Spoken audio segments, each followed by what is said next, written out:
Everyone hits a bump in the road. What do you do with it? Be inspired as we explore the ways people experience, navigate, and manage the ups and downs and twists and turns in this road trip called life. Welcome to another episode of Bump in the Road. The basic podcast is always free. We also have a premium subscription called Bump 2 that lets you listen in on extended behind-the-scenes conversations with our guests. Check it out at www.bumpintheroad.us. Dave Bjork is a Wharton grad who is happily working on a banking career. He was healthy, young, and fit. Then, out of the blue, at 34 years old, he was diagnosed with lung cancer. That experience sent his life off on a totally different tangent. Today, he's passionate about helping people with lung cancer and removing the unfair stigma that goes with it. You must have smoked, people say, but that's not necessarily true. Removing the social stigma and supporting research are important to Dave. His podcast, Research Evangelist, celebrates lung cancer researchers. As Dave says, his guests are brilliant, if not famous. So is his podcast. Dave, welcome to Bump in the Road. If you would, give us a little bit of background. Hey, Pat. Thanks for having me. I appreciate it. My name is Dave Bjork, and I'm a lung cancer survivor, patient advocate, and I have a podcast called Research Evangelist. And I don't know. I guess I'm just trying to make a difference in the world by being an advocate for patients and helping change the stigma around lung cancer, that anybody can get lung cancer. Like me, I was a non-smoker, so not that anybody who did have a smoking history deserves to get cancer. We're all in this together, but appreciate hanging out with you, Pat. It's good to see you today. Well, when you got cancer when you were like 30 years old, a few years ago now, you had a young family. That had to be a total shock. Yeah. I was just thinking about it the other day, actually. I was like 34 years old. I was a non-smoker, and I was healthy. I played basketball at the Y all the time down in Woburn. And, I got pneumonia. And, it's weird when I think back on it, Pat, it's like, it's no offense to my primary care physician, but damn, it's like you shouldn't get pneumonia when you're a young guy and you're healthy. And his response to me was, well, you have young kids and, they're exposed to germs and, but I was like, yeah, but pneumonia, seriously, you know what I mean? So, I think it's a message, that's important for people that, when you get lung cancer, it tends to happen when you're in an advanced stage. And so when you have these signals like I had, it really should spark something, right? It should really set off a red flag that, well, you shouldn't get pneumonia as a 34-year-old non-smoker who's healthy, So yeah, it changed my life for sure. How did it change your life? Well, at the time I was working at the Bank of Ireland. I was working in investment services, and it made me I guess the way that I describe it, and many other people who have had a cancer experience know what it's like when you get the phone call from your doctor that says, Dave, you have cancer and you need to come see me. It changes everything. It kind of stops. Everything stops. Like everything, your life stops. You're like, holy moly, like what the heck, And so that's how it changed my life. It changed how I look at my kids, how I look at my wife, how I look at relationships, how I look at my friends. It just made me want to be a better person because it realized that, oh my gosh, life is precious, So that's kind of how it changed, and it was oh man, it was a really tough experience that I went through, but yeah, I think that's mainly how it how it changed my life. It just kind of changes how you want to interact with the universe and with people that are important in your life. And I think there's a sense that time is precious. Yeah, yeah, yeah. It made me think of like, do I have enough insurance? Do I have? I know it just literally made me just. You stop and you're just like, holy moly! Like I said, it's like, have I prepared for life? It just made me realize that life is short, and so why not like be a better person and just be a good human? It's crazy, but I don't know if that makes sense, Pat. But I think you've been through this experience too, so you know.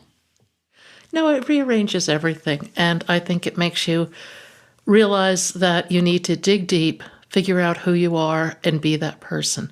And it's not instantaneous. But I know for me at least, I think I was very oriented towards pleasing other people around me rather than maybe being truer to myself. And over the years, I have found that being true to myself is everything.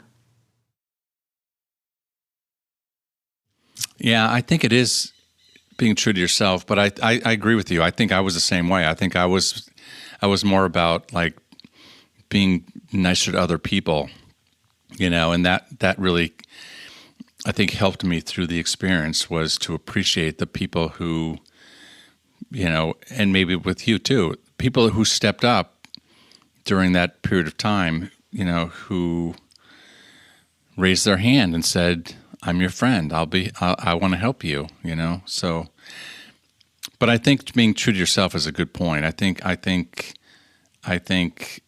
as I've gotten older, I've tried to be better at, appreciating that part of my life as well.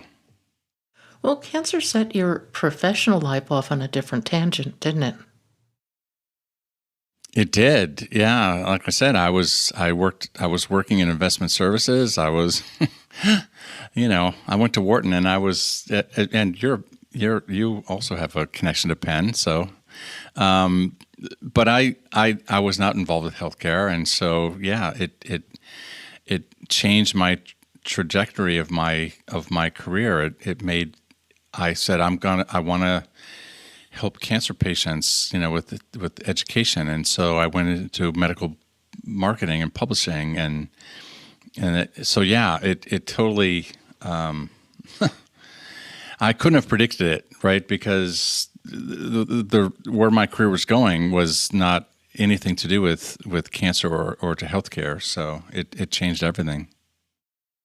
Tell me a little bit about the White Ribbon Project and how you're involved in it. Oh boy. The White Ribbon Project, I came across this in November of last year, November is Lung Cancer Awareness Month, but it caught my attention because a friend of mine, Chris Draft, had made me aware of it, and it was a real grassroots movement. It was a woman who, Heidi Onda, who lives in Denver, and she stage 3 lung cancer. She really wanted to raise awareness, and nobody would pay attention to her. So she said, I wish I could just put a ribbon on my front door, and so people could know that I have lung cancer. And so her husband is a primary care doctor. He was at Kaiser Permanente, and so he said, I'll make you a ribbon. Like, I can't treat you, but I can at least make you a ribbon. So he went to Home Depot, and he got some plywood, and he literally made a ribbon out of wood, and he painted it and put a sticker on it, and she put it on the front door and shared it with her friends on social media, and people started saying, hey, can you get me a ribbon? Could Pierre make me a ribbon? And it just literally, Pat, it literally captured my attention and imagination, because I was like, oh, it's like the Humans of New York. It's like here people can like stand up and show that you have lung cancer. There's no stigma. There's no shame. There's nothing. It's okay. And it's like we follow the path of like the HIV and breast cancer communities who have done such an amazing job of advocating. And so it's like this, it just caught me. And so I've been involved, and we started a nonprofit, and I'm on the board, and I'm just super proud to be part of it. So it's really cool. Now, is the focus of the group advocacy? Is it human connection? What does it want to do? The mission really is to raise awareness that anybody with lungs can get lung cancer. And we want to change the public perception of lung cancer, right? So I think for a long time, lung cancer has been this like dirty disease, where whether you smoked or you didn't, it has been framed that it's different than other cancers. And I don't believe personally that it should be looked at as different, right? And so what we're trying to do is it's unbranded. It's not, none of us are, we're all volunteers. We're just trying to say that if you have lung cancer, you are loved, right? We make these ribbons out of wood. We make them with love. We deliver them with love, and they are received by love, with love.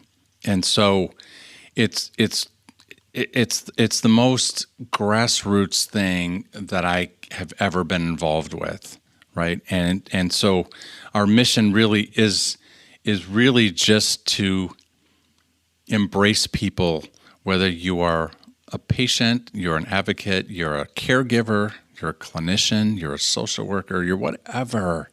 We're all in this together, and it's okay. It's okay. It's okay, right? So the stigma around lung cancer is terrible. I was looking up some numbers before we got on, and more than half of people with lung cancer will die within a year of being diagnosed. And lung cancer is the number one cancer killer of both men and women, and it is least funded of all the cancers. That's stunning. Yeah, and I as a research evangelist, I'm always like very, very cognizant and aware that we're all in this together, right?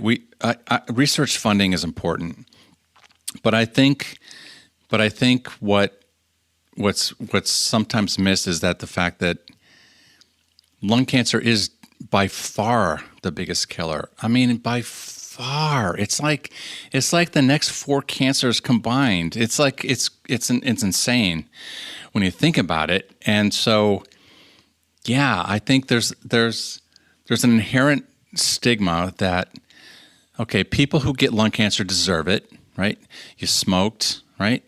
But we don't do that with other cancers. Why do we do that? Like, if you got colon cancer, does anybody say, "Oh, well, did you eat a lot of red meat?"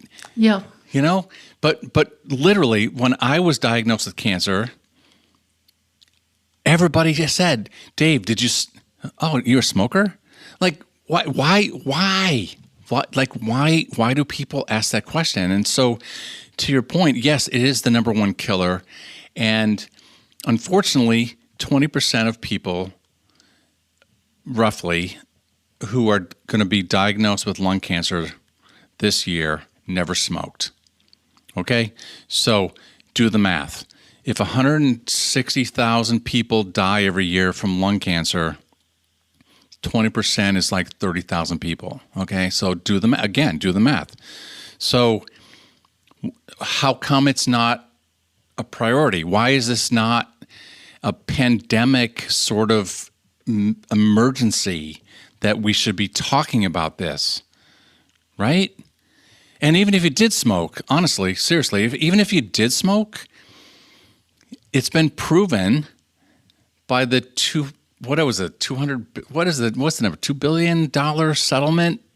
Something like that. Yeah. Something like that. So it's not even up for debate that the tobacco companies were liable for getting people to smoke. Okay? So whether you smoked or you didn't smoke, it shouldn't matter. But to your point, Pat, that why is not lung cancer like a research emergency? Why are you not, like I never smoked, so, right? A lot of people don't, and radon is another cause of lung cancer, and we have radon in pockets all over this country. Yeah, and my mother was a smoker, so was secondhand smoke part of that? I remember driving in the car with my mom all the time when she was a very heavy smoker. So yeah, there's other causes, potential causes of lung cancer, and sometimes it's genetic, and so I just feel like there are people who do care about this, Pat. There are a lot of really amazing people who I've spoken with and have had on my podcast, who are really passionate about advancing the lung cancer cause. But I do feel like the general public I think that goes back to the White Ribbon Project, is that we're just trying to change this public perception that it's a disease that's different, and you caused it because of your own behavior. And I feel like other cancers don't have that stigma attached to it, and I just wish we could remove that. Yeah, no, I'm with you on that. I think cancer in general has a stigma, and the stigma goes beyond social. It goes to the fact that people hear the C word, they're terrified, and they project their fear on you in one way or another. And often it's they want to stay away, they don't want to know. That's where you find some friends dropping off and other ones stepping up to the plate. I think cancer in general is just a terrifying topic, and people want to avoid it. Yeah, I think that's true. I think we all have those own experiences where you bring up the C word, right? And it's like you get out the garlic and the Silver Cross and everything. Isn't that true? Well, I've tried it. Some people just don't want to. They just don't want to talk about it, right? But it touches all of us. It's a reality for all of us, right? We've all been touched by cancer and at some point, with our family or our friends. So yeah, I I think it's funny that as I'm shaking my head thinking back to when I was diagnosed, Pat, and how people responded to me, which I know is important to you as well. Just this sort of emotional experience of the cancer journey, and how some people responded like, I want to help you, and some people just like bolted. By the way, Pat, I want to tell you, like, my parents and my brothers bolted on me. And so I think that's, kind of, as we talk about the emotional journey of going through cancer, that there's a lot of reality that happens, if that makes sense. Yeah, and the reality isn't always very pretty. But I like to look at the flip side of it. I mean, I think the cancer experience is very difficult on a lot of levels. But I think there are upsides. I think you find individual strength. I think you find something greater than yourself. What are some of the lessons that came out of it for you? I think that probably the biggest thing was kind of understanding my personal strength. I didn't none of us asked for the cancer experience, but I remember after my lobectomy, I had a half my left lung removed, and I remember sitting in bed when I got home after a week in the hospital, which again was a very difficult experience. But what I learned is that the positive was like I just took on the challenge, right? I took on this like, okay, here I am. So here I sit, here I sit in a very difficult circumstance, and how am I going to get through this next week, next day, next minute, next second? And I learned how to kind of process, like, how do I break things down into like very small segments. Like, okay, I can't get through Saturday until I get through Thursday, till I get through Tuesday, till I get to this afternoon, till I get to the next 5 minutes. So I'm sorry if that's boring, but the point is it's like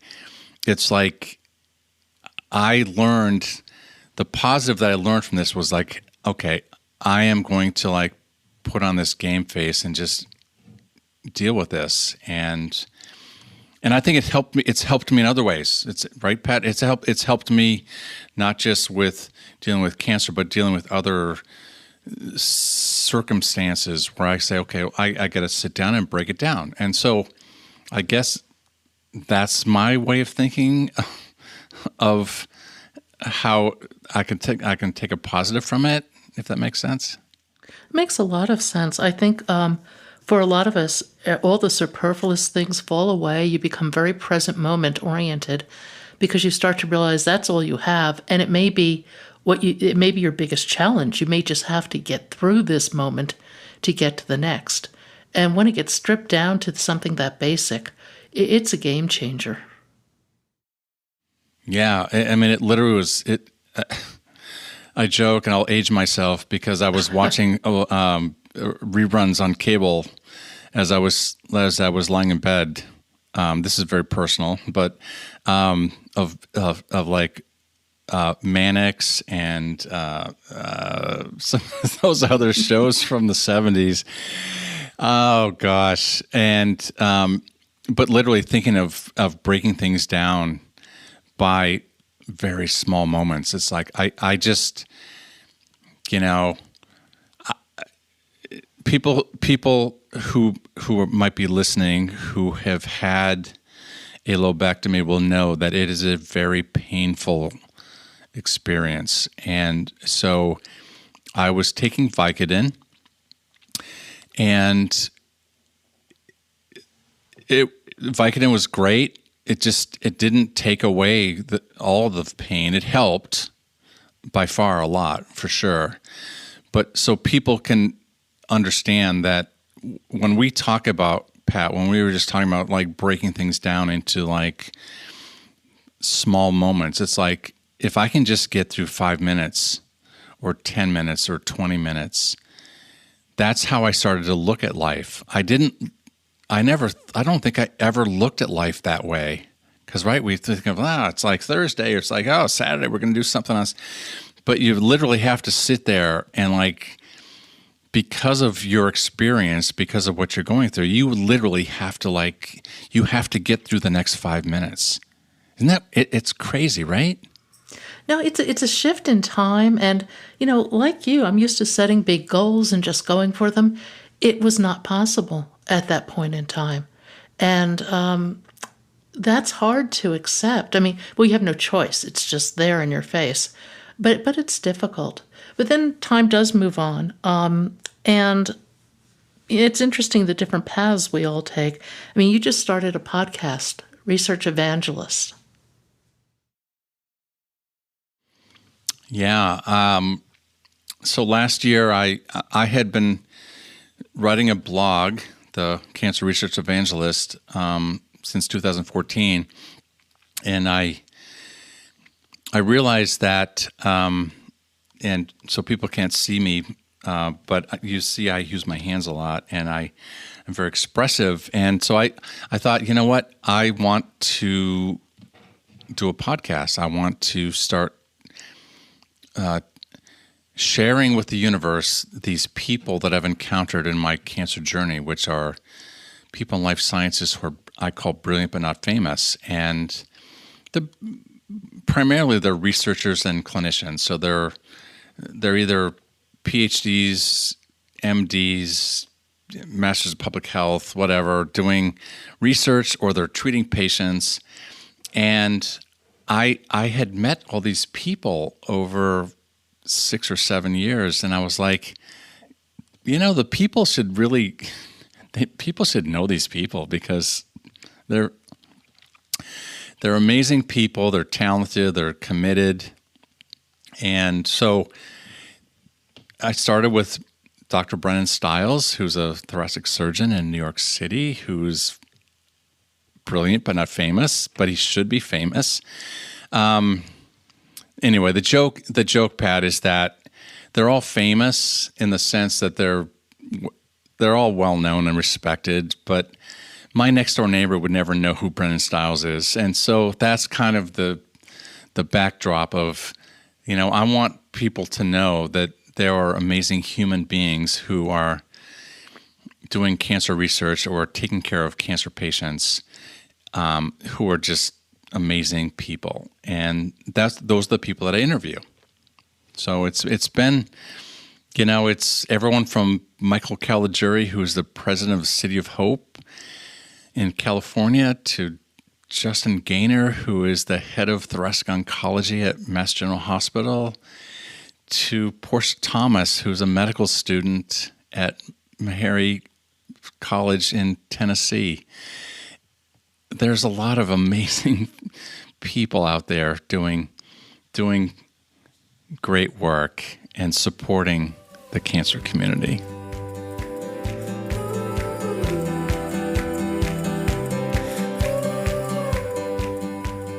Thank you for joining us today.